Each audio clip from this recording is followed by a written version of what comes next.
Good evening everybody. Partnership में अब तक इंट्रोडक्शन से लेकर गुडविल के वैल्यूएशन और अकाउंटिंग ट्रीटमेंट तक कई सारे डिस्कशन हमने किए हैं, कई सारी कंसेप्चुअल बातें की हैं। हमने सबसे पहले इंट्रोडक्शन में पीएनएल एप्रोप्रिएशन अकाउंट बनाना सीखा, जर्नल एंट्रीज पास करना सीखा, पार्टनर्स कैपिटल अकाउंट बनाना सीखा, फिर स्पेशल सिचुएशंस देखी हमने, पास्ट एडजस्टमेंट में क्या होता है, गारंटी के केस में क्या होता है, फिर चेंज इन पीएसआर का डिस्कशन किया जिसमें रिकॉन्स्टिट्यूशन का मतलब समझा हमने। उसके बाद हमने स्टार्ट किया वैल्यूएशन और अकाउंटिंग ट्रीटमेंट ऑफ गुडविल। और आज वाली क्लास से हमको नया टॉपिक स्टार्ट करना है, एडमिशन ऑफ पार्टनर। अभी तक जितना भी डिस्कशन पार्टनरशिप में हुआ है उसमें सबसे ज्यादा इंपॉर्टेंट अब वाला डिस्कशन होने वाला है। एग्जाम पॉइंट ऑफ व्यू से सबसे ट्रिकी चैप्टर है एडमिशन ऑफ पार्टनर, और देखा जाए तो सबसे इंपॉर्टेंट चैप्टर भी है एडमिशन ऑफ पार्टनर। तो हर एंगल से ये चैप्टर हमको समझ में आना चाहिए, और ये बिल्कुल नहीं लगना चाहिए कि एडमिशन ऑफ पार्टनर का डिस्कशन तो कंप्लीट हो चुका है, हमने गुडविल के केस में देख लिया है एडमिशन का डिस्कशन। तो ऐसे केस में जो हमने एडमिशन का डिस्कशन गुडविल टॉपिक में किया है वो सिर्फ मेन एडमिशन ऑफ पार्टनर का एक छोटा सा हिस्सा है। मतलब देखिए, हमने चेंज इन पीएसआर में भी एडमिशन का डिस्कशन किया था, वैल्यूएशन अकाउंटिंग ट्रीटमेंट में भी एडमिशन का डिस्कशन किया था, लेकिन एडमिशन का पूरा डिस्कशन कंप्लीट नहीं हुआ है, उसके छोटे छोटे पार्ट्स हमने डिस्कस कर लिए हैं। अब जब मेन क्वेश्चंस हमको सॉल्व करने पड़ेंगे तो जो पहले पढ़ा है वो हमारे काम जरूर आएगा, लेकिन पूरा क्वेश्चन उस कंसेप्ट के बेसिस पे सॉल्व नहीं किया जा सकता है। तो पूरा क्वेश्चन कैसे सॉल्व हो पाएगा वो आज वाली क्लास में देखना है, और क्या क्या एडजस्टमेंट्स और करने पड़ेंगे जिनके बारे में हमने पहले बात नहीं की है वो भी हमको देखना है। तो स्टार्ट करते हैं नया chapter admission of partner. Exam point of view से सबसे इंपॉर्टेंट टॉपिक है, ध्यान रखिएगा।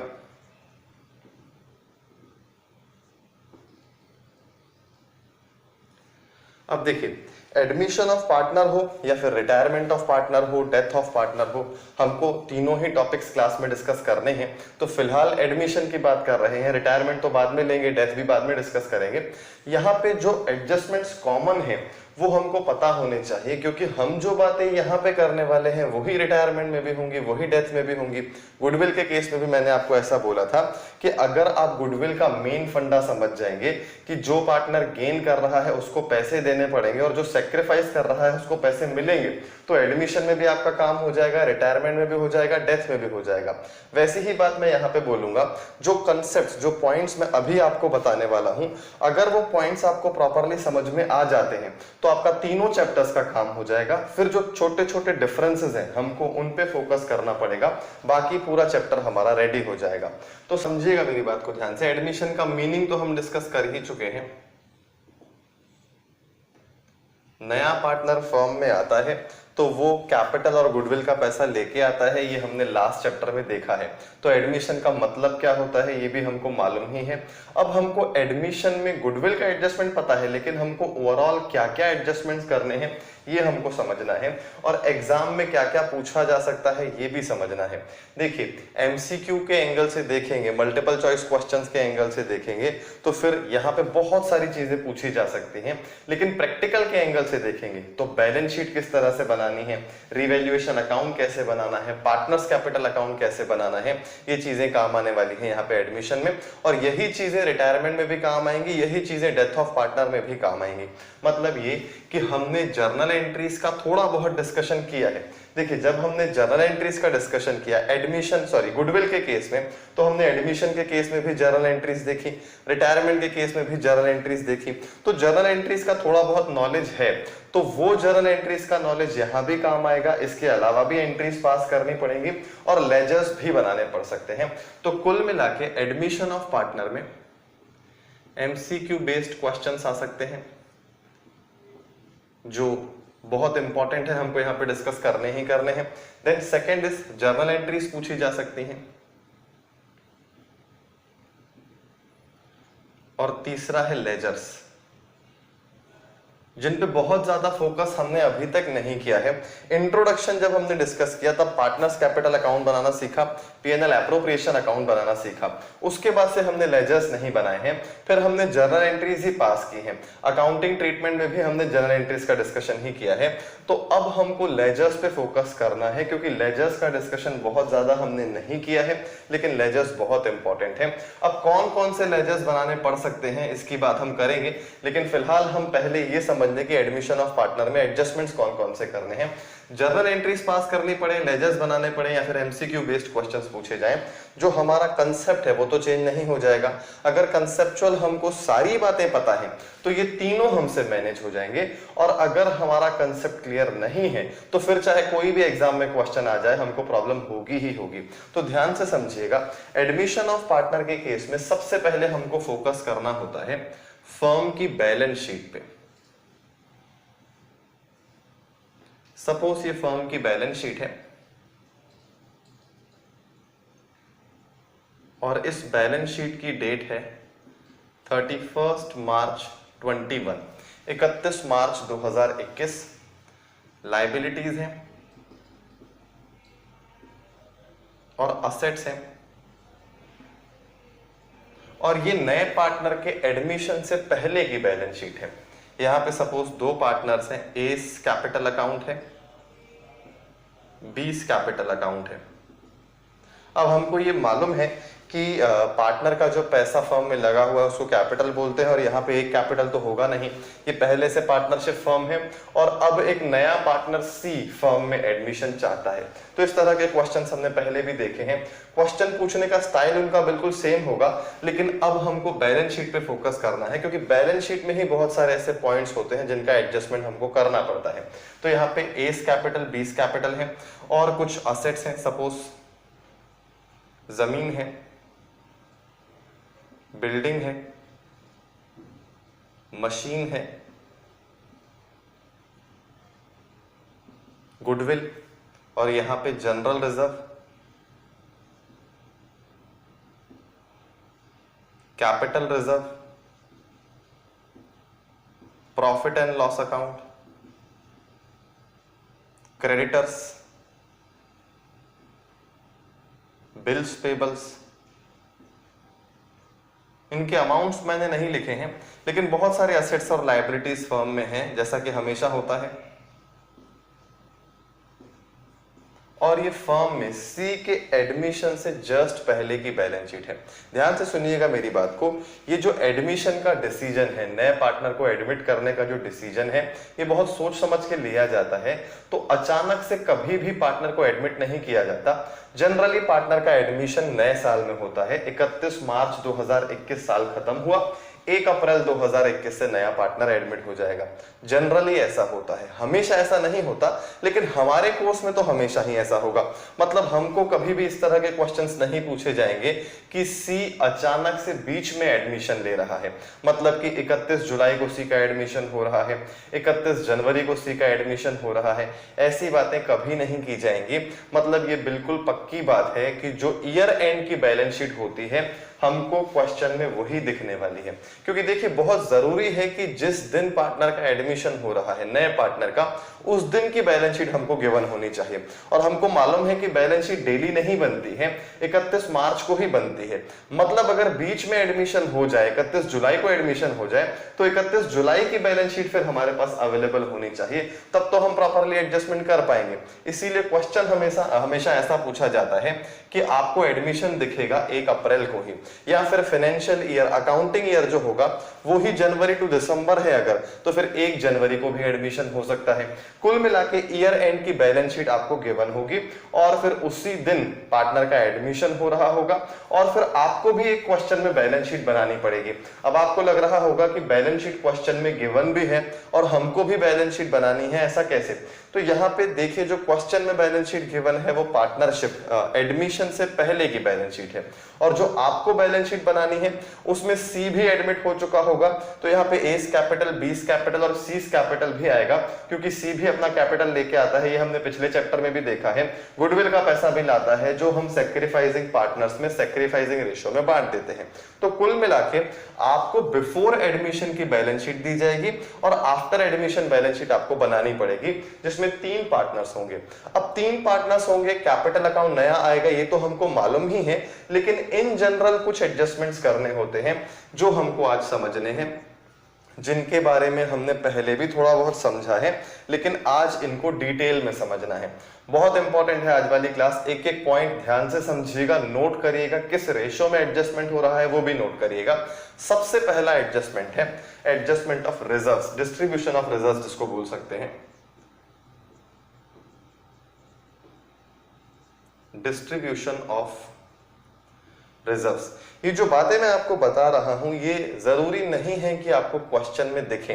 इनफैक्ट जो पॉइंट्स मैं यहाँ पे लिखवाने वाला हूं, 5 पॉइंट्स लिखवाने वाला हूं, 5 पॉइंट्स में से 2 पॉइंट्स तो ऐसे हैं कि क्वेश्चन में लिखा हो या क्वेश्चन में कुछ भी नहीं लिखा हो, आपको उनका एडजस्टमेंट करना ही करना है। पहला पॉइंट है डिस्ट्रीब्यूशन ऑफ रिजर्व्स। यहाँ पे जो बैलेंस शीट में रिजर्व्स दिख रहे हैं, जनरल रिजर्व दिख रहा है, कैपिटल रिजर्व दिख रहा है, प्रॉफिट एंड लॉस अकाउंट दिख रहा है। प्रॉफिट एंड लॉस अकाउंट अगर बैलेंस शीट में आ रहा है मतलब वो अनडिस्ट्रीब्यूटेड प्रॉफिट है। अनडिस्ट्रीब्यूटेड प्रॉफिट क्या होता है ये हम पहले भी इंट्रोडक्शन के टाइम पे डिस्कशन कर चुके हैं इस बात पे। तो यहाँ पे 3 ऐसे प्रॉफिट्स दिख रहे हैं जो डिस्ट्रीब्यूट नहीं हुए हैं। अब हम उनको जनरल रिजर्व बोले, कैपिटल रिजर्व बोले या फिर simply profit and loss account बोले, मीनिंग तीनों का ही सेम है। ये पार्टनर्स का पैसा है, कैपिटल रिजर्व भी पार्टनर्स का पैसा है, अल्टीमेटली पार्टनर्स कैपिटल अकाउंट में ही डिस्ट्रीब्यूट होना चाहिए, और प्रॉफिट एंड लॉस अकाउंट भी कहीं ना कहीं उनका ही कमाया हुआ पैसा है जो हमने डिस्ट्रीब्यूट नहीं किया था, अनडिस्ट्रीब्यूटेड छोड़ दिया था। तो अब ऐसे केस में ये जो 3 आइटम्स हैं अगर हमने आज डिस्ट्रीब्यूट नहीं किए, क्योंकि इन पे राइट किसका है, ए और बी का है, नया पार्टनर आ रहा है सी, लेकिन सी को राइट मिलेगा आने वाले समय में जो हमारा प्रॉफिट होगा उसका शेयर मिलेगा कि पास्ट के प्रॉफिट्स में भी उसका शेयर होना चाहिए। सोच के देखिए, गुडविल का जब हम कैलकुलेशन करते हैं तो हम कहीं ना कहीं पास्ट ईयर्स का एवरेज करते हैं, लेकिन करते वो फ्यूचर के लिए है। 1.5 ईयर्स परचेस मल्टीप्लाई करते हैं, 2.5 ईयर्स परचेस मल्टीप्लाई करते हैं। तो ये क्यों मल्टीप्लाई कर रहे थे, ताकि हम फ्यूचर का एस्टिमेशन प्रॉपरली कर सके कि हमारा बिजनेस कितने समय तक इफेक्टेड रहने वाला है नए पार्टनर की वजह से। तो कुल मिला के हमारा जो फोकस होता है वो फ्यूचर प्रॉफिट्स पर होता है। नया पार्टनर फ्यूचर प्रॉफिट्स को एंजॉय करने वाला है, पास्ट के प्रॉफिट्स पर उसका राइट बिल्कुल भी नहीं है। तो ऐसे केस में अगर ये नया पार्टनर सी एडमिट हो जाता है और जनरल रिजर्व, कैपिटल रिजर्व और प्रॉफिट एंड लॉस ये बैलेंसेस आज डिस्ट्रीब्यूट नहीं हुए तो फिर ये तो बढ़ते जाएंगे धीरे धीरे और फिर मिक्स हो जाएंगे। मतलब कि ऐसा जनरल रिजर्व जिसपे ए और बी का राइट है और ऐसा जनरल रिजर्व जो नया बनाया है जिसपे ए बी सी तीनों का राइट है, वो सब मिक्स हो जाएंगे। तो हमको करना क्या चाहिए, हमको जनरल रिजर्व, कैपिटल रिजर्व और प्रॉफिट्स को पहले ही डिस्ट्रीब्यूट कर देना चाहिए। यहां पे मैं एग्जांपल भी लिख देता हूं, example general reserve, capital reserve, P&L account, credit balance. और ये सिर्फ एग्जांपल है, बहुत सारे रिजर्व्स हो सकते हैं और बहुत सारे रिजर्व्स का अकाउंटिंग ट्रीटमेंट हमको समझना है। इनफैक्ट एडमिशन ऑफ पार्टनर में सबसे ज्यादा दिक्कत अगर कहीं आती है तो एडजस्टमेंट रिजर्व्स का करने में ही दिक्कत आती है, क्योंकि सारे रिजर्व्स इन तीनों की तरह नहीं होते हैं। मैंने यहाँ पे 3 वो रिजर्व्स लिख दिए हैं जो बिल्कुल सिंपल है, जिसमें कभी दिमाग नहीं लगाना पड़ेगा, हमेशा सिर्फ डिस्ट्रीब्यूट ही करना है। जनरल रिजर्व में कुछ नहीं करना है, आपको सिर्फ डिस्ट्रीब्यूट कर देना है। किसमें किसमें डिस्ट्रीब्यूशन होगा, ए और बी में डिस्ट्रीब्यूशन होगा, कैपिटल रिजर्व का भी डिस्ट्रीब्यूशन ए और बी में होगा, और प्रॉफिट एंड लॉस अकाउंट, ये क्रेडिट बैलेंस जो है लायबिलिटी साइड आ रहा है, मतलब क्रेडिट बैलेंस है। कई बार ये P&L अकाउंट डेबिट साइड भी आता है, असेट साइड भी आता है, वो P&L अकाउंट का डेबिट बैलेंस जो होगा वो लॉस माना जाएगा। तो यहाँ पे फिलहाल प्रॉफिट है, तो ये profit, capital reserve, general reserve, ये तीनों हमको डिस्ट्रीब्यूशन ऑफ रिजर्व्स पॉइंट में, पहले पॉइंट में पार्टनर्स जो ओल्ड पार्टनर्स हैं उनमें डिस्ट्रीब्यूट कर देने हैं। और यहाँ पे रेशियो रहेगा ओल्ड रेशियो।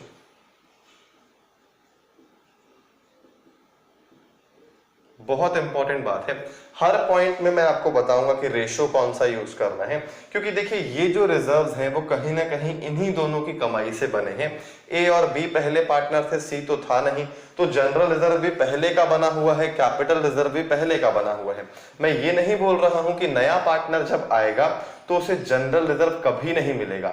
अब जब नया पार्टनर आएगा तो फिर से हम जनरल रिजर्व बनाएंगे और उसमें उसका भी शेयर होगा, लेकिन फिलहाल जो बैलेंस शीट में जनरल रिजर्व दिख रहा है ये पहले का बनाया हुआ जनरल रिजर्व है, या फिर ये बोलूं कि अब तक का बनाया हुआ जनरल रिजर्व है और अभी तक सी का एडमिशन तो हुआ नहीं है, तो इस जनरल रिजर्व में केवल ए और बी का ही राइट है। वैसे ही कैपिटल रिजर्व कैसे होता है? कैपिटल रिजर्व होता है कैपिटल प्रॉफिट की वजह से।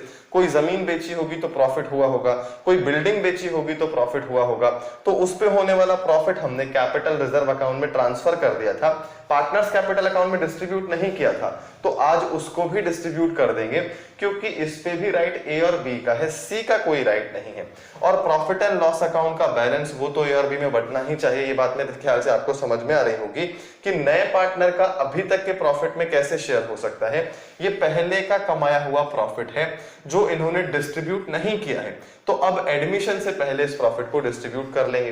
ये जो एडजस्टमेंट होना है ये बिफोर एडमिशन होना है, नया पार्टनर आए उससे पहले ये एडजस्टमेंट हमको कर लेना है, चाहे क्वेश्चन में लिखा हो या फिर क्वेश्चन में नहीं लिखा हो। सबसे खास बात है क्वेश्चन में आपको नहीं बोला जाएगा कि आपको रिजर्व्स को बांटना है, आपको पता होना चाहिए कि रिजर्व्स को हमको बांटना ही बांटना है।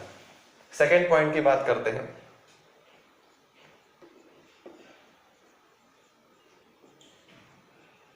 Writing of losses. अब जिस तरह से हम प्रॉफिट्स को डिस्ट्रीब्यूट कर रहे हैं, हमको लॉसेस को भी राइट ऑफ कर देना चाहिए, क्योंकि अगर नया पार्टनर प्रॉफिट में हिस्सेदार नहीं बनेगा तो लॉस में भी वो पार्टिसिपेट नहीं करने वाला है। तो ऐसे केस में अगर कोई बैलेंस शीट में लॉस है, असेट साइड लॉसेस होते हैं, कभी भी लायबिलिटी साइड लॉसेस नहीं हो सकते, क्योंकि लायबिलिटी साइड मतलब क्रेडिट साइड, और क्रेडिट का रूल होता है इनकम्स को क्रेडिट किया जाता है, लॉसेस को क्रेडिट नहीं किया जाता, लॉसेस को डेबिट किया जाता है। तो अगर लॉस दिखेगा तो वो बैलेंस शीट के असेट साइड दिख सकता है, कभी भी बैलेंस शीट के लायबिलिटी साइड कोई लॉस नहीं दिखेगा आपको। तो यहाँ पे जिस तरह से हमने रिजर्व्स को डिस्ट्रीब्यूट किया, हमको लॉसेस को भी राइट ऑफ करना पड़ेगा।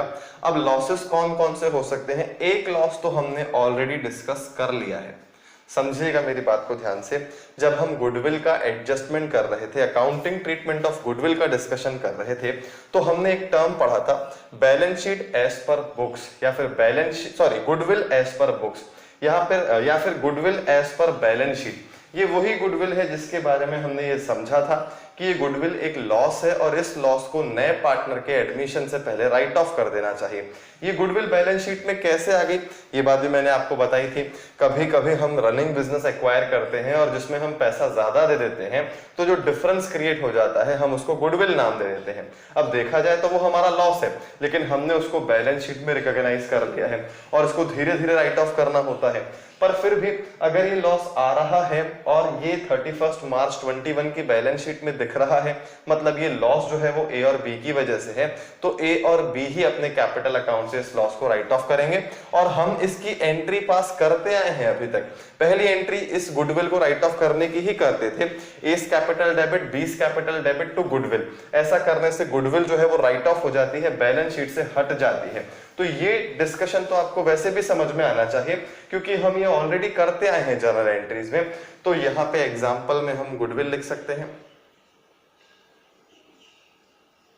इसके अलावा प्रॉफिट एंड लॉस अकाउंट का डेबिट बैलेंस भी हो सकता है।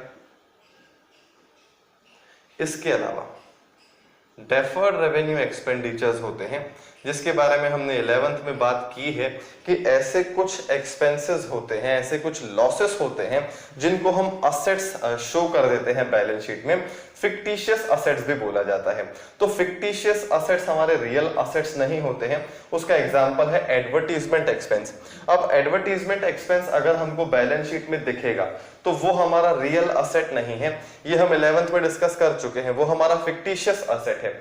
तो ऐसे फिक्टिशियस असेट्स जो केवल नाम के असेट्स हैं, उनको भी हम राइट ऑफ कर देंगे। अभी अगर हम उनको राइट ऑफ नहीं करेंगे तो फ्यूचर में कभी ना कभी तो राइट ऑफ करना पड़ेगा, क्योंकि है वो किसी भी काम के नहीं। गुडविल हो, चाहे पीएनएल का डेबिट बैलेंस हो, चाहे डेफर्ड रेवेन्यू एक्सपेंडिचर हो, अल्टीमेटली अगर आज राइट ऑफ नहीं हो पाए तो कल सी फर्म में आ जाएगा और फिर सी के कैपिटल अकाउंट को भी डेबिट करेंगे।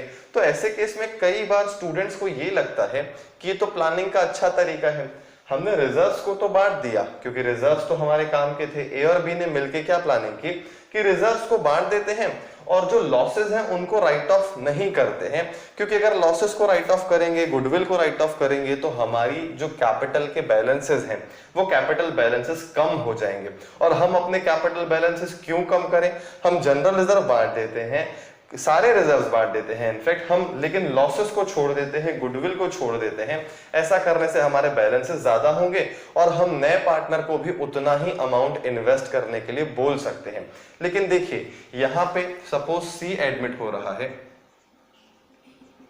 तो ऐसा नहीं है कि सब कुछ ए और बी को ही पता है, सारा नॉलेज ए और बी के पास ही है और सी जो है उसके पास कोई नॉलेज नहीं है। सी के पास भी नॉलेज है, वो भी बैलेंस शीट देखे बिना फर्म में एडमिशन नहीं लेगा। और सिर्फ बैलेंस शीट नहीं लेगा, कई सारे डॉक्यूमेंट्स मंगवाएगा कि मुझे ये भी चेक करवाइए कि क्या ये प्रॉपर्टी आपके नाम से रजिस्टर्ड है, क्या ये बिल्डिंग आपके नाम से रजिस्टर्ड है, ये जो मशीन्स दिख रही हैं उनके बिल्स कहाँ हैं, मतलब सारी चीजें लीगल हैं, सारी चीजें वैलिड हैं, ये नया पार्टनर भी चेक कर सकता है। तो नया पार्टनर जब बैलेंस शीट मंगवाएगा तो क्या वो असेट साइड पे फोकस नहीं करेगा? क्या बिल्कुल फोकस करेगा, क्योंकि उसको मालूम है कि कैपिटल का फिगर जो हमने पिछले चैप्टर में सिर्फ ऐसे ही बोल दिया था कि कैपिटल लाएगा 50,000 रुपए, कैपिटल लाएगा 1,00,000 रुपए, तो ये कैपिटल का डिसीजन कैसे लिया जाता है? इन असेट्स के बेसिस पे ही लिया जाता है ना। तो ऐसे केस में जैसे ही सी देखेगा कि फर्म की बैलेंस शीट में गुडविल आ रही है, वो मना कर देगा कि मैं ऐसे एडमिशन नहीं लूंगा जब तक आप इस गुडविल को राइट ऑफ नहीं करेंगे। मतलब हमको सिर्फ ए और बी के एंगल से नहीं सोचना है कि ए और बी का फायदा कहां हो रहा है, यहां पे तीनों के एंगल से सोचना पड़ेगा, क्योंकि अगर ए और बी अपना फायदा नहीं छोड़ेंगे तो सी भी अपना नुकसान, वो ऐसा नुकसान बेयर नहीं करेगा जिसमें उसका कोई रोल ही नहीं था। तो ऐसे केस में हमको ये गुडविल राइट ऑफ करनी ही पड़ेगी, अदरवाइज ये पार्टनर एडमिशन ही नहीं लेगा। तो गुडविल क्यों राइट ऑफ करेंगे, लॉसेस को क्यों राइट ऑफ करेंगे, ये बात आपको समझ में आ रही होगी। अब एग्जिस्टिंग पार्टनर्स जो हैं, ओल्ड पार्टनर्स जो हैं, वो चाहे या ना चाहे, कुछ एडजस्टमेंट्स तो वो खुद चाहते हैं क्योंकि उनका ही फायदा है, लेकिन कुछ ऐसे भी एडजस्टमेंट्स हैं जिनमें उनका नुकसान है, लेकिन फिर भी करने पड़ेंगे क्योंकि नया पार्टनर एग्री नहीं करेगा इन टर्म्स में कि आप बैलेंस शीट में गुडविल को चलने दें या फिर बैलेंस शीट में आप लॉसेस को चलने दें। ये लॉसेस भी खत्म होने चाहिए क्योंकि प्रॉफिट्स भी खत्म हुए हैं। तो ऐसे केस में हमको ये ध्यान रखना है कि प्रॉफिट हो या लॉस हो, हमको राइट ऑफ करके ही नए पार्टनर को एडमिट करना है। और यहां पे लॉस भी राइट ऑफ होगा ओल्ड रेशियो में ही। ये दो सबसे इंपॉर्टेंट एडजस्टमेंट्स हैं और खास बात ये है कि ये साइलेंट एडजस्टमेंट्स है, मतलब ये है कि इनके बारे में कभी भी आपको क्वेश्चन में गिवन नहीं होगा कि आप गुडविल को राइट ऑफ करिए, आप लॉस को राइट ऑफ करिए, आप जनरल रिजर्व को डिस्ट्रीब्यूट करिए। अगर गिवन है तो बहुत अच्छी बात है, लेकिन हमको खुद से भी इनको राइट ऑफ करना है और डिस्ट्रीब्यूट करना है। ये दोनों ऐसे एडजस्टमेंट्स हैं जो सबसे पहले आपको चेक करने चाहिए। हालांकि क्वेश्चन किस तरह से सॉल्व करना है और कैसे धीरे धीरे आगे बढ़ना है ये मैं आपको बताऊंगा, लेकिन फिर भी आपके दिमाग में क्लियर होना चाहिए कि इन दोनों पॉइंट्स के बारे में, इन दोनों एडजस्टमेंट्स के बारे में एग्जाम में क्वेश्चन में लिखा नहीं होगा, आपको खुद से ही एडजस्टमेंट्स करने हैं। दो एडजस्टमेंट्स मेरे ख्याल से आपको समझ में आ गए होंगे। अब तीसरे एडजस्टमेंट की बात करते हैं, जो सबसे इंपॉर्टेंट एडजस्टमेंट है और जिसकी वजह से ये admission of partner again tricky हो जाता है, वो है revaluation of assets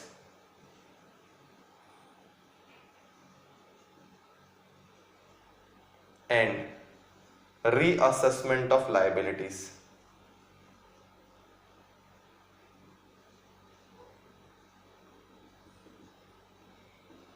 revaluation of assets and reassessment of liabilities का मतलब ये है कि जितने भी बैलेंस शीट में असेट्स दिख रहे हैं, हमको ये चेक करना है कि क्या इनमें कोई रीवैल्यूएशन है क्या। अब ये रीवैल्यूएशन क्या है, ये मैं छोटे से एग्जांपल से आपको बात समझाता हूं। सपोज यहाँ पे जमीन की वैल्यू आ रही है 1,00,000 रुपए। 31 मार्च 2021 नए पार्टनर के एडमिशन से पहले जो बैलेंस शीट बनाई गई उसमें लैंड की वैल्यू आ रही है 1,00,000 रुपए।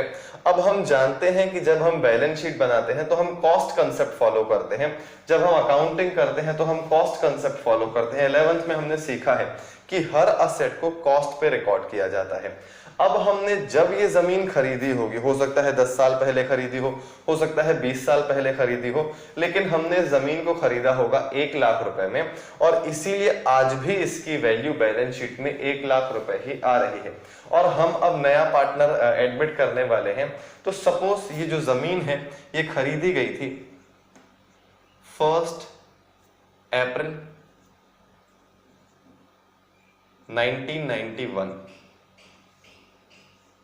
30 साल हो चुके हैं। 30 साल पहले ये जमीन खरीदी गई थी और ये ए और बी 30 साल से पार्टनर्स हैं। और वो जो बिल्डिंग है, सॉरी वो जो जमीन है, वो 30 साल से बैलेंस शीट में 1 लाख रुपए पे ही शो हो रही है, क्योंकि जमीन पे डेप्रिसिएशन भी नहीं लगता है और हम कॉस्ट कंसेप्ट फॉलो करते हैं, तो हम इन जनरल जमीन की वैल्यू बढ़ाते नहीं जाते, जबकि हम जानते हैं कि उसकी मार्केट वैल्यू जो है वो बढ़ती जा रही होगी या फिर कम भी हो सकती है, रेयरली होती है लेकिन कम, जनरली बढ़ती ही है। तो ऐसे केस में आज पता लगाया गया कि इस जमीन की क्या वैल्यू है। 31 मार्च 21 के दिन इस जमीन की वैल्यू है 10 लाख रुपए। अब समझिएगा मेरी बात को ध्यान से। यहां पे हमारी बैलेंस शीट में 1 लाख रुपए पे वो जमीन शो हो रही है, जबकि आज उसकी वैल्यू हो चुकी है 10 लाख रुपए। तो क्या हमको नए पार्टनर से 1 लाख रुपए के हिसाब से पैसे लेने चाहिए या फिर 10 लाख रुपए के हिसाब से पैसे लेने चाहिए? नया पार्टनर जो है वो अगर 1 लाख रुपए के हिसाब से कैपिटल लेकर आ जाता है तो फ्यूचर में कभी भी अगर हम इस जमीन को बेचेंगे तो जो प्रॉफिट होगा वो बटेगा तो तीनों में ही, क्योंकि सी भी एडमिट हो चुका होगा, तो ऐसे केस में उसका ज्यादा प्रॉफिट हो जाएगा। क्योंकि एक ऐसी जमीन जिसकी वैल्यू 10 लाख रुपए है, हमने 1 लाख रुपए के हिसाब से उसका शेयर निकाल लिया। सपोज वो 1/4 शेयर के लिए आ रहा है, अब इसका 1/4 होता है 25,000 रुपए, जबकि इस वैल्यू का 1/4 करेंगे तो हो जाएगा 2.5 लाख रुपए, क्योंकि वैल्यू 10 गुना बढ़ गई है। तो कुल मिला के अगर हम 25,000 रुपए लेके उसको 2.5 लाख रुपए की जमीन में पार्टिसिपेट करने देते हैं, 2.5 लाख की जमीन में हिस्सा दे देते हैं, 10 लाख में उसका हिस्सा 2.5 लाख रुपए होता है, तो ये हमारी गलती होगी, ये हमारा नुकसान होगा। हमें उससे पैसे चार्ज करने चाहिए 10 लाख रुपए के हिसाब से, क्योंकि आज वो एडमिशन ले रहा है, अभी तक जितना भी कमाया वो ए और बी का है। तो ऐसे केस में आज जो असेट की वैल्यू है वो भी ए और बी की वजह से ही है, तो हम उसमें सी को कैसे पार्टिसिपेट करने देंगे? जमीन की वैल्यू बढ़ी है, अब ये ऐसा प्रॉफिट है, जमीन की वैल्यू बढ़ना एक ऐसा प्रॉफिट है जो जनरली हमारी बुक्स ऑफ अकाउंट्स में कभी नहीं दिखेगा, जो पीएनएल एप्रोप्रिएशन अकाउंट के थ्रू बट नहीं सकता है। कैपिटल रिजर्व यहाँ पे जरूर दिख रहा है, लेकिन कैपिटल रिजर्व भी तब होता है जब किसी एसेट को बेचा जाता है, तो ऐसे केस में ये भी रियलाइज्ड फिगर है। तो ऐसे केस में ये तो प्रॉफिट्स ऐसे हैं जो हम बांट सकते हैं, लेकिन जमीन पे होने वाला जो प्रॉफिट है, जो हुआ है पिछले 30 सालों में, वो कहीं भी रिकॉर्डेड नहीं है, लेकिन है तो वो भी प्रॉफिट। तो ऐसे केस में क्या उस प्रॉफिट पे सी का भी शेयर होना चाहिए क्या, या फिर हम उस प्रॉफिट को इग्नोर करें क्योंकि वो अनरियलाइज है? अब भले वो अनरियलाइज है लेकिन है तो वो भी प्रॉफिट ही, और उस प्रॉफिट को भी हमें डिस्ट्रीब्यूट करना चाहिए, मतलब हम उस प्रॉफिट पे भी फोकस करेंगे। जिस तरह से हम रिजर्व्स को बांट रहे हैं, रिजर्व्स ऐसे प्रॉफिट से बने हुए हैं जो रियलाइज हो चुके हैं, हमने एक्चुअली पैसा कमाया है ट्रांजैक्शंस के थ्रू, और वही प्रॉफिट कहीं ना कहीं रिजर्व्स में गया। जनरल रिजर्व हमारे जनरल प्रॉफिट से बनता है, हर साल बनता है, मतलब वो भी रियलाइज्ड फिगर है। कैपिटल रिजर्व भी रियलाइज्ड फिगर ही है। प्रॉफिट एंड लॉस अकाउंट का क्रेडिट बैलेंस है, वो भी रियलाइज फिगर है, क्योंकि वो भी हमारे रूटीन प्रॉफिट से बना हुआ है। लेकिन एडमिशन के केस में हम ऐसे फिगर्स पे, ऐसे प्रॉफिट्स पे फोकस करेंगे जो अनरियलाइज है, जो हमने अभी तक कभी भी कमाए नहीं है किसी ट्रांजैक्शन के थ्रू, लेकिन फिर भी अगर मार्केट वैल्यू बढ़ गई है तो बढ़ी हुई मार्केट वैल्यू के हिसाब से शेयर कैलकुलेट किया जाएगा। अदरवाइज एग्जिस्टिंग पार्टनर्स जो हैं, ओल्ड पार्टनर्स जो हैं, उनका नुकसान हो जाएगा, क्योंकि 30 सालों से मेहनत वो कर रहे हैं और ये उनका डिसीजन था जमीन लेना, और ये डिसीजन फ्रूटफुल रहा। आज उसकी वैल्यू बढ़ के 10 लाख रुपए हो गई है, और किसी भी आदमी को हम 2.5 लाख रुपए की चीज 25,000 रुपए में कैसे दे सकते हैं? क्योंकि जब हम उसको बेचेंगे तो हो सकता है वो 10 लाख में बिके, हो सकता है 11 लाख में बिके, हो सकता है थोड़े बहुत कम में भी बिके, लेकिन आज की डेट में वो 10 लाख रुपए में बेची जा सकती थी। और अगर बेच देते तो फिर क्या होता? सपोज ये 1 लाख रुपए की जो जमीन है ये हम डिसाइड करते हैं आज ही बेच देते हैं एडमिशन से पहले, तो क्या होगा? 10 लाख रुपए में बेचेंगे तो 9 लाख रुपए का रियलाइज्ड प्रॉफिट होगा। अब वो प्रॉफिट बुक्स में दिख रहा है और वो प्रॉफिट कैपिटल रिजर्व में ही जाएगा, और कैपिटल रिजर्व भी तो हम बांट ही रहे हैं ना। तो कुल मिला के कहने का मतलब ये है कि जो चीजें हम बेच के कैपिटल रिजर्व क्रिएट करते हैं सिर्फ उनको डिस्ट्रीब्यूट करें, और जिनमें प्रॉफिट हो रहा है पर हमने उनको बेचा नहीं है, असेट्स जो है वो बिजनेस में काम आ रहे हैं, उनके होने वाले प्रॉफिट्स पे, जो उन पे प्रॉफिट हो रहा है अनरियलाइज है, उनको इग्नोर करेंगे तो हो सकता है नए पार्टनर का फायदा हो जाए। तो देखिए, उद्देश्य नए पार्टनर का फायदा नहीं होना चाहिए ये नहीं है। हमारा ऑब्जेक्टिव ये है कि जो हम उससे कैपिटल लेंगे नए पार्टनर से, वो कैपिटल का जो बेस हो वो कहीं ना कहीं असेट्स की रियल वैल्यू होनी चाहिए। इसीलिए हमने फिक्टिशियस असेट्स को भी फर्म से हटा दिया, बैलेंस शीट से हटा दिया, राइट ऑफ कर दिया, क्योंकि लॉसेस जो है अल्टीमेटली वो बेयर कौन करेगा? अभी तक ए और बी ही जो है फर्म चलाते आए हैं, तो उनकी वजह से ही लॉसेस हुए हैं, तो उन्हीं को ही बेयर करना चाहिए। तो हम बैलेंस शीट को प्रॉपर भी कर रहे हैं। नया पार्टनर तो आ ही रहा है, वो कैपिटल लाएगा, वो गुडविल लाएगा, लेकिन इसके अलावा हमारी बैलेंस शीट को भी हम सही कर रहे हैं। जो रिजर्व्स है उनको डिस्ट्रीब्यूट कर देते हैं, जो लॉसेस है उनको राइट ऑफ कर देते हैं, और जो अनरियलाइज्ड प्रॉफिट्स हैं जो हो रहे हैं लेकिन दिख नहीं रहे हैं बुक्स ऑफ अकाउंट्स में, हम उनको भी डिस्ट्रीब्यूट करेंगे, और वहां पे लॉस भी हो सकता है, प्रॉफिट भी हो सकता है। तो देखिए, रीवैल्यूएशन ऑफ असेट्स मेरे ख्याल से आपको समझ में आ गया होगा। अब अगर सपोज एक और एग्जांपल लेते हैं, यहां पे वैल्यू 31 मार्च 2021 की 1 लाख रुपए से कम होके 20,000 रुपए हो गई है। 10 लाख रुपए हुई थी तो हमको लग रहा था कि 10 लाख रुपए की चीज हम 1 लाख रुपए मान के कैसे सी को एडमिशन दे दें, लेकिन अब उसकी कीमत कम हो गई है। तो ऐसे केस में ए और बी जो चाहते हैं वो इसको छुपाना चाहते हैं, क्योंकि जमीन तो आज भी 1 लाख रुपए में ही दिख रही है। अगर बेचेंगे तो ये लॉस हो सकता है, क्योंकि आज उसकी मार्केट वैल्यू कम हो गई है, पर हमने फिलहाल जमीन को बेचा नहीं है। जब तक नहीं बेचा है तब तक कॉस्ट कंसेप्ट फॉलो हो रहा है। बैलेंस शीट में जमीन 1 लाख रुपए पे ही शो हो रही है। तो अब अगर नया पार्टनर आता है तो हम 1 लाख रुपए से ही उसका शेयर कैलकुलेट कर लेंगे 25,000 रुपए, तो ए और बी का फायदा हो जाएगा। मतलब ये कि जो लॉस है, जो ए और बी जानते हैं कि मार्केट वैल्यू कम है, ये सी को पता ना चले तो वो कॉस्ट पे एडजस्टमेंट करने की कोशिश कर सकते हैं। लेकिन मैंने बोला ना कि सी जो है वो भी एक्सपर्ट ही होगा। नया पार्टनर एडमिट हो रहा है तो वो भी तो अपना सेंस लगाएगा। तो ऐसे केस में अगर जमीन की वैल्यू, बिल्डिंग की वैल्यू बढ़ रही है तो ये लोग फोकस करेंगे, और अगर कम हो रही होगी तो ये बोल सकता है कि इस जमीन की वैल्यू मार्केट में इतनी है ही नहीं, और 1 लाख रुपए के हिसाब से 25,000 रुपए मैं नहीं देने वाला हूं, मार्केट में इसकी वैल्यू ही केवल 20,000 रुपए है। अगर आज आप इनको बेचने जाएंगे तो 80,000 रुपए का लॉस हो जाएगा, और 80,000 रुपए का लॉस आप ही दोनों को बेयर करना पड़ेगा। तो ऐसे केस में उस लॉस को भी आप कंसिडर करेंगे। तो ये पार्टनरशिप में एडमिशन हो, रिटायरमेंट हो या डेथ हो, हमको असेट्स और लायबिलिटीज की रियल वैल्यू से मतलब है आज की डेट में, ना कि बैलेंस शीट के फिगर से मतलब है। बैलेंस शीट में कई बार ऐसे फिगर्स दिखते हैं जो रियलिस्टिक नहीं होते हैं, और इसीलिए मैं बोल रहा था कि कहीं ना कहीं एडमिशन के थ्रू हम अपनी बैलेंस शीट को भी सही करने की कोशिश कर रहे हैं। बैलेंस शीट में कई सारी गलतियां हो सकती हैं जिनको सुधारा जाना है, कई सारे ऐसे बैलेंसेस होते हैं जिनको हम राइट ऑफ कर देते हैं, पॉइंट नंबर 2 में हमने देख ही लिया। तो कुल मिला के ये एक ऐसा प्रोसेस है जिसमें नया पार्टनर तो एडमिट होगा ही होगा। हम अपनी बैलेंस शीट पे भी एक बार नजर मारेंगे कि यहाँ पे कोई गलती तो नहीं है, या फिर यहाँ पे जो असेट्स है उनकी रियलिस्टिक वैल्यू दिख रही है कि नहीं दिख रही है, और हमको जो नया पार्टनर एडमिट होना है उससे अमाउंट जो चार्ज करना है वो रियलिस्टिक वैल्यू के बेसिस पर ही करना है। तो रिवैल्यूएशन ऑफ असेट्स मेरे ख्याल से आपको समझ में आ गया होगा। अब लायबिलिटीज के लिए मैंने वर्ड रिवैल्यूएशन नहीं लिखा है, रीअसेसमेंट लिखा है। रीअसेसमेंट इसीलिए क्योंकि लायबिलिटीज जो हैं वो किसी न किसी पर्सन को पेबल होती हैं। असेट्स जो हैं वो तो रियल असेट्स होते हैं, मतलब नॉन लिविंग आइटम्स हैं, लेकिन लायबिलिटीज कभी भी नॉन लिविंग नहीं हो सकती हैं। लायबिलिटीज किसी न किसी पर्सन को ही पैसे देने होंगे, तो किसी भी पर्सन को जो पैसे देने हैं उसका रिवैल्यूएशन नहीं हो सकता है, उसका रीअसेसमेंट होना चाहिए। रीअसेसमेंट का मतलब ये है कि सपोज यहाँ पे क्रेडिटर्स हैं, लायबिलिटीज की बात करनी है तो क्रेडिटर्स हैं अगर, और उनमें से एक ऐसा क्रेडिटर है जो अब हमसे कभी पैसे नहीं मांगेगा क्योंकि वो रिलोकेट हो चुका है।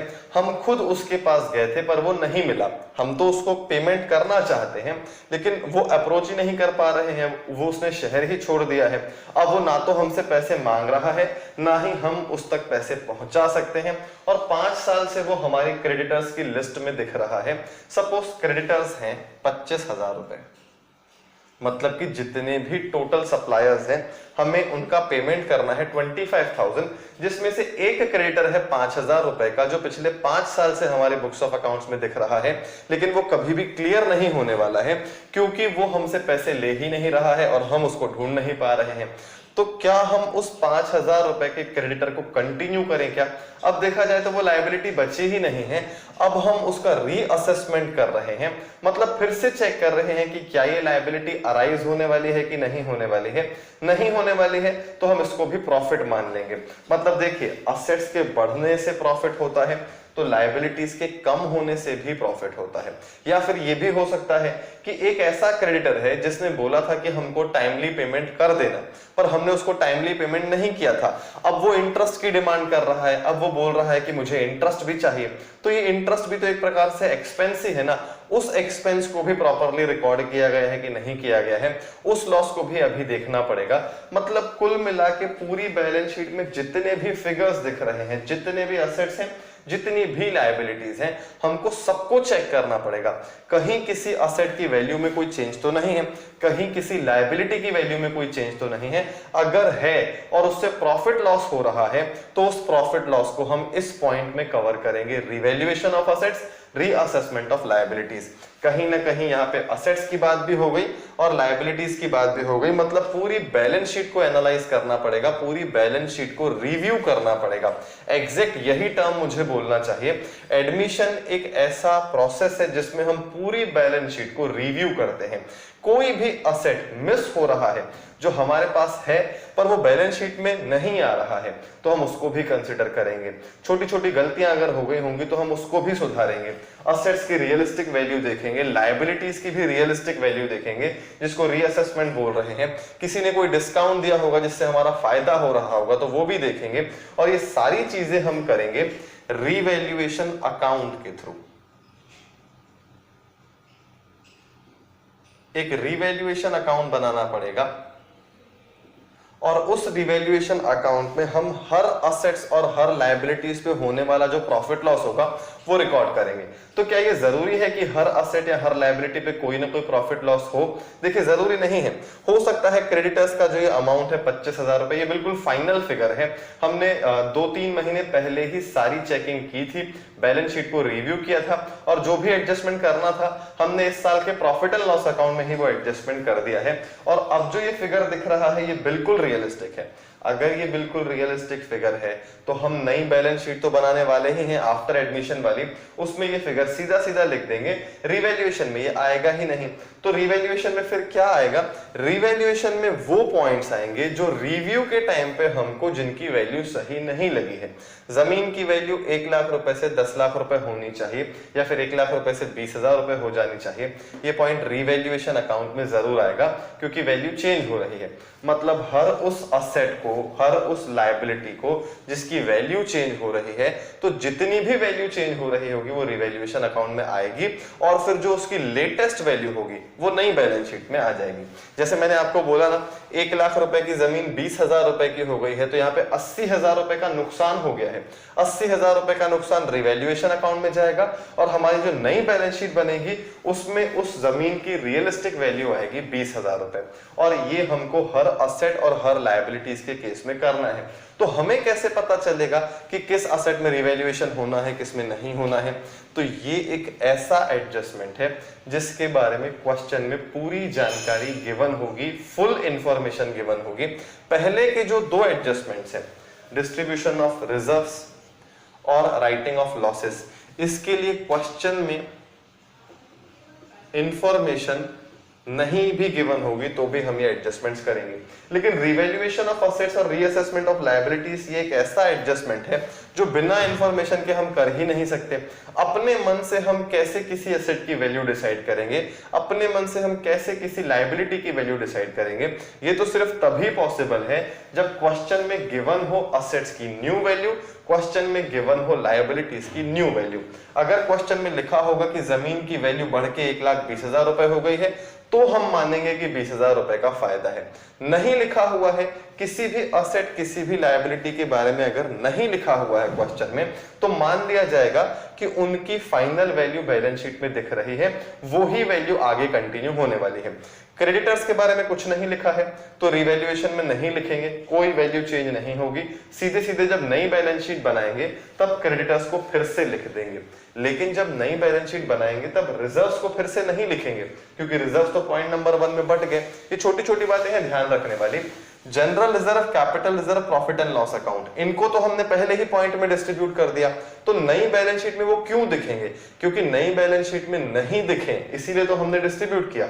फिर क्रेडिटर्स जो हैं, अब क्रेडिटर्स को हम बांट तो सकते नहीं है, क्रेडिटर कोई प्रॉफिट तो है नहीं, वो तो रियल लायबिलिटी है, वो तो बैलेंस शीट में कंटिन्यू होना चाहिए। और वैसे भी नया पार्टनर आ रहा है तो ये एबीसी का आपस में लुकआउट है।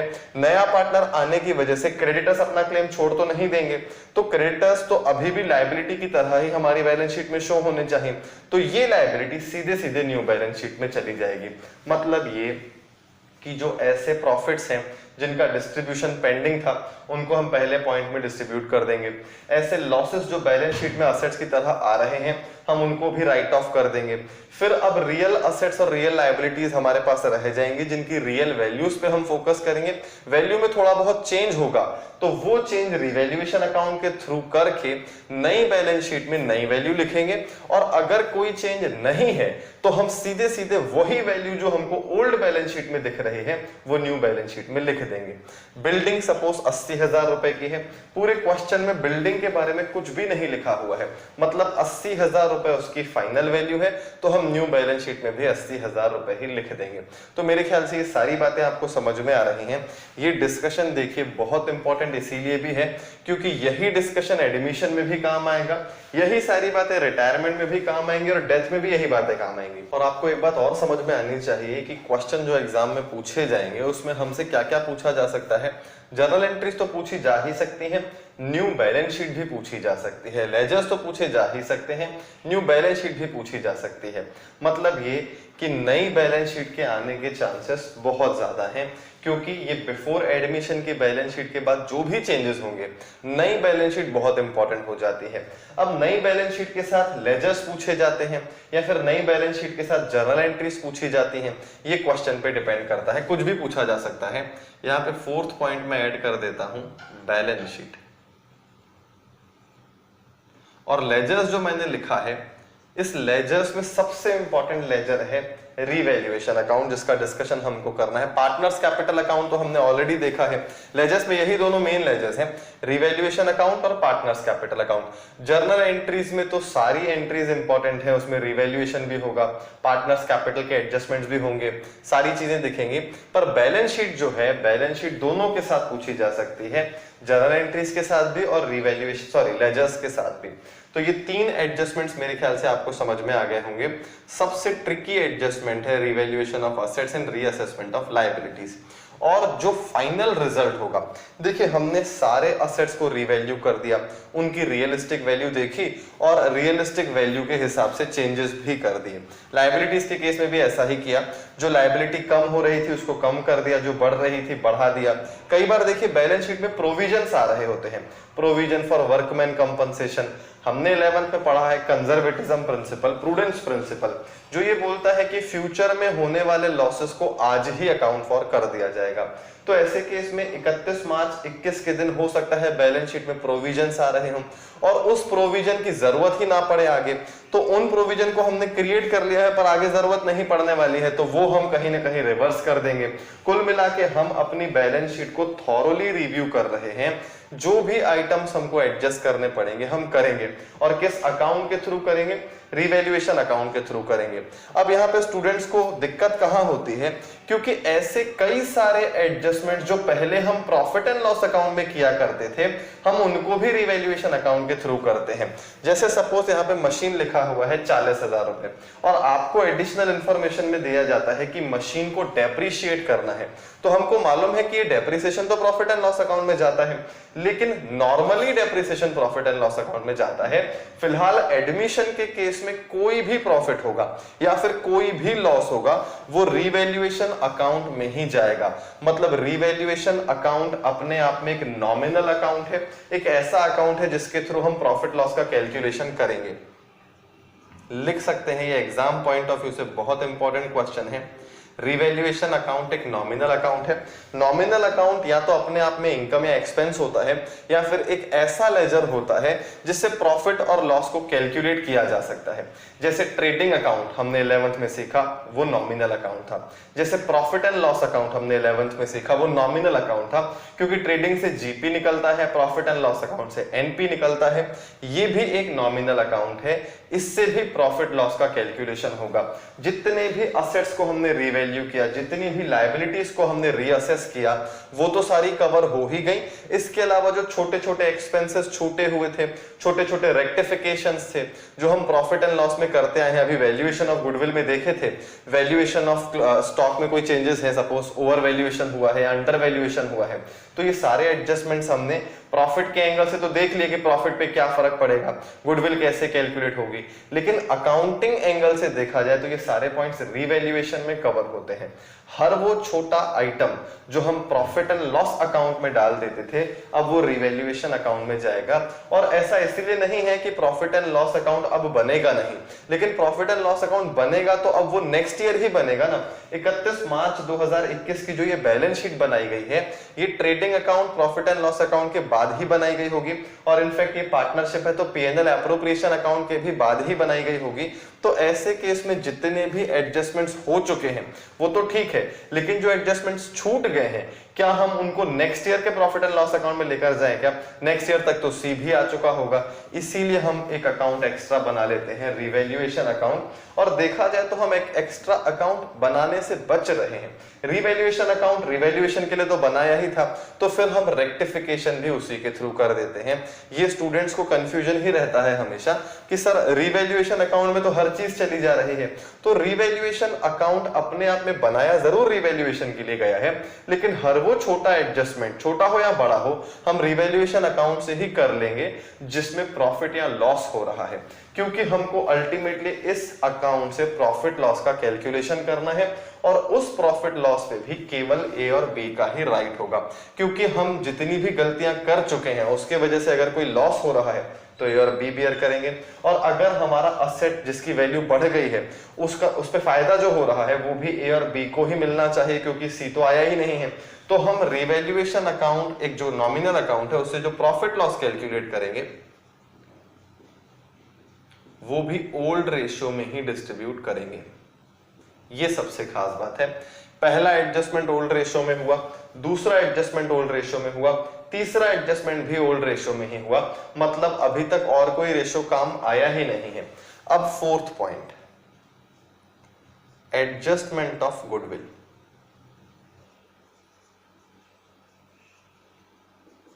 अब एडजस्टमेंट ऑफ गुडविल क्या है? एडजस्टमेंट ऑफ गुडविल वही पॉइंट है जो हम पिछले चैप्टर में सीख चुके हैं। मैंने आपको जब आज क्लास स्टार्ट हुई तब भी बताया कि ये जो गुडविल का एडजस्टमेंट है, ये सिर्फ पूरे एडमिशन का एक पार्ट हमने सीखा है।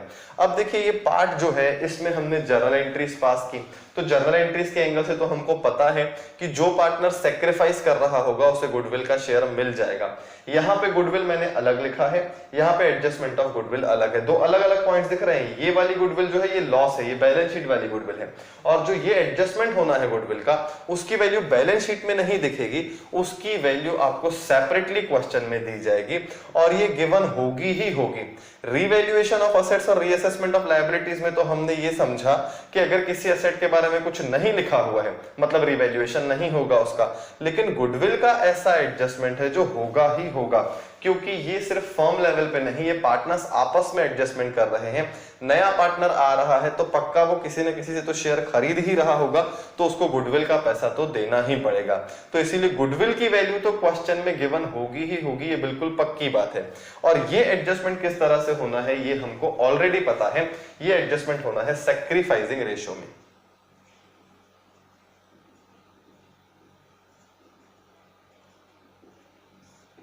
तो कुल मिला के ओल्ड रेशियो 3 जगह काम आ रहा है, और एडजस्टमेंट ऑफ गुडविल जो हम सीख चुके हैं वो करना है हमको सैक्रिफाइसिंग रेशियो में, और सैक्रिफाइसिंग रेशियो का कैलकुलेशन हमको ऑलरेडी बनता है। तो क्या इन चारों एडजस्टमेंट्स में कहीं भी न्यू रेशियो हमारे काम आ रहा है क्या? नहीं काम आ रहा है। तो क्वेश्चन में क्या हमको न्यू रेशियो कैलकुलेट करने की जरूरत है? बिल्कुल भी नहीं। ऐसा मैं इसीलिए बोल रहा हूं क्योंकि न्यू रेशियो कैलकुलेट करने की जरूरत हो या ना हो, हमारी आदत जरूर होती है। अगर क्वेश्चन में दिखेगा कि ए ने सेक्रीफाइस किया है, बी ने सेक्रीफाइस किया है, तो हम क्विकली न्यू रेशियो कैलकुलेट करना चाहते हैं। लेकिन इस पूरे चैप्टर में न्यू रेशियो फिलहाल हमको नहीं दिख रहा है। फोर्थ पॉइंट के बाद फिफ्थ पॉइंट जो है उसमें न्यू रेशियो जरूर दिखेगा। फिफ्थ पॉइंट है एडजस्टमेंट ऑफ कैपिटल।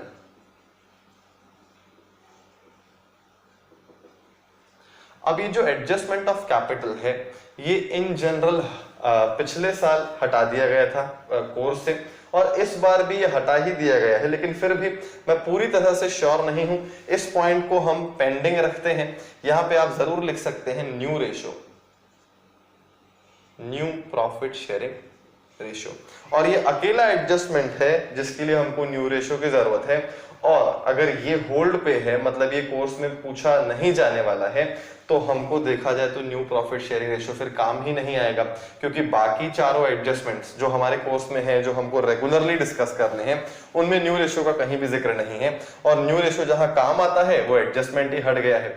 तो कुल मिला के ओल्ड रेशियो, सैक्रिफाइसिंग रेशियो, यही दोनों काम आने वाले हैं।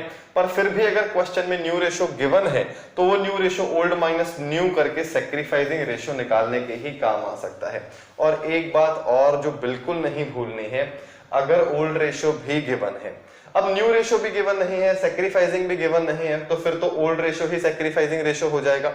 तो ऐसे केस में अगर ओल्ड और न्यू गिवन है तो एक बार जरूर फोकस कीजिएगा, जो ओल्ड पार्टनर्स हैं उनका ओल्ड और न्यू अगर आपको सेम दिखे तो फिर सैक्रिफाइसिंग रेशियो मत निकालिएगा। देखिए न्यू रेशियो तो निकालने की जरूरत ही नहीं पड़ेगी, बात सिर्फ इन दोनों रेशियोज की है, ओल्ड और सैक्रिफाइस। अब ओल्ड और न्यू से सैक्रिफाइसिंग रेशियो निकलता है, लेकिन वो भी तब कैलकुलेट कीजिएगा जब ओल्ड और न्यू अलग अलग हो। जो ओल्ड पार्टनर्स हैं उनके बीच में जो रेशियो है वो चेंज हो रहा हो। अगर वो सेम है तो फिर सैक्रिफाइसिंग रेशियो भी सेम ही आएगा। तो फिर ऐसे केस में कैलकुलेशन से बचिएगा। मेरा सिर्फ इतना सा मानना है कि आपका टाइम बिल्कुल भी वेस्ट नहीं होना चाहिए। जितनी बातें आपको प्रॉपरली पता होंगी उतना टाइम आपका एग्जाम में बचेगा। जरूरी नहीं है कि हर पॉइंट हम कैलकुलेट करके ही समझें। ओल्ड भी दिख रहा है, न्यू भी दिख रहा है। ओल्ड है 3:2, दो पार्टनर है ए और बी। ओल्ड है 3:2 और न्यू है 3:2:1। तो ऐसे केस में ए और बी का तो पहले भी 3:2 था और अभी भी 3:2 है। तो ऐसे केस में हमको सैक्रिफाइसिंग रेशियो निकालने की जरूरत नहीं है, सैक्रिफाइसिंग रेशियो 3:2 ही आएगा। तो मेरे ख्याल से ये सारी बातें आपको समझ में आ रही होंगी। एक एडजस्टमेंट हम ऑलरेडी डिस्कस कर चुके हैं, ये तीन एडजस्टमेंट्स हमारे लिए बिल्कुल नए हैं। गुडविल का एडजस्टमेंट जो है जर्नल एंट्रीज के केस में किस तरह से होगा ये तो हमको मालूम है। लेजर्स के केस में कहां कहां क्या क्या एडजस्टमेंट करना पड़ेगा ये पूरा ही हमको समझना है, क्योंकि ये सारे पॉइंट्स भी हमने डिस्कस तो कर लिए, लेकिन लेजर्स के एंगल से तो डिस्कशन किया नहीं है। मतलब लेजर्स के एंगल से ये चैप्टर जो है वो बिल्कुल फ्रेश है, और इसीलिए सबसे पहले शुरुआत हम लेजर से ही करेंगे, क्योंकि जर्नल एंट्रीज तो हमने फिर भी डिस्कस की हैं। नया पार्टनर कैपिटल लेके आता है तो क्या जर्नल एंट्री होती है, गुडविल के एडजस्टमेंट की क्या एंट्री होती है। तो जर्नल एंट्रीज का थोड़ा बहुत नॉलेज है, उसको फिर से रिकॉल करेंगे, रिवाइज करेंगे, कुछ एक्स्ट्रा एंट्रीज और पास होनी है। लेजर्स बिल्कुल फ्रेश है। सबसे पहले लेजर्स का डिस्कशन करेंगे, कौन कौन से लेजर्स बनाने हैं। इन सारे आइटम्स का जब ट्रीटमेंट करेंगे तो लेजर्स पे कहां कहां इफेक्ट जाएगा वो देखना है।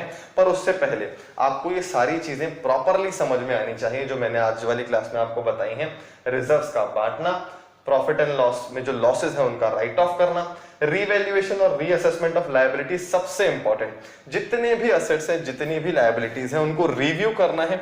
हर असेट को रियलिस्टिक वैल्यू पे लेकर आना है, हर लायबिलिटी को रियलिस्टिक वैल्यू पे लेकर आना है। जो फालतू असेट्स है, फिक्टिशियस असेट्स है, उन्हें खत्म करना है। रिजर्व्स को डिस्ट्रीब्यूट कर देना है। इसके अलावा जो प्रोविजन हमने पहले बनाए थे उन प्रोविजन को देखना है, जरूरत है क्या, जरूरत है तो कंटिन्यू करेंगे, नहीं है तो उनको भी खत्म कर देंगे। वो भी लायबिलिटी की तरह आ रहे होंगे, और लायबिलिटी का खत्म होना अपने आप में फायदे वाली बात है। तो हर इंडिविजुअल आइटम पे रिवैल्यूएशन के एंगल से किस तरह से प्रॉफिट लॉस हो रहा है ये भी चेक करना है। तो ये सारी बातें न्यूमेरिकल एंगल से तो समझनी ही है, लेकिन पहले इस डिस्कशन को बहुत प्रॉपरली आप नोट कर लीजिए, फिर आगे की बात करते हैं। अब देखिए एडमिशन ऑफ पार्टनर का डिस्कशन तो हमारा हो गया, लेकिन न्यूमेरिकल एग्जांपल लेके सारी बातों को आज वाली क्लास में नहीं समझ पाएंगे, क्योंकि डिस्कशन में काफी टाइम लगेगा। आधा घंटा तो एटलीस्ट लगेगा ही लगेगा सारी बातों को डिस्कस करने के लिए, इसलिए नेक्स्ट क्लास में हम न्यूमेरिकल एग्जाम्पल से सारी बातों को समझेंगे। आज वाली क्लास को यहीं कंक्लूड करते हैं। Thank you so much.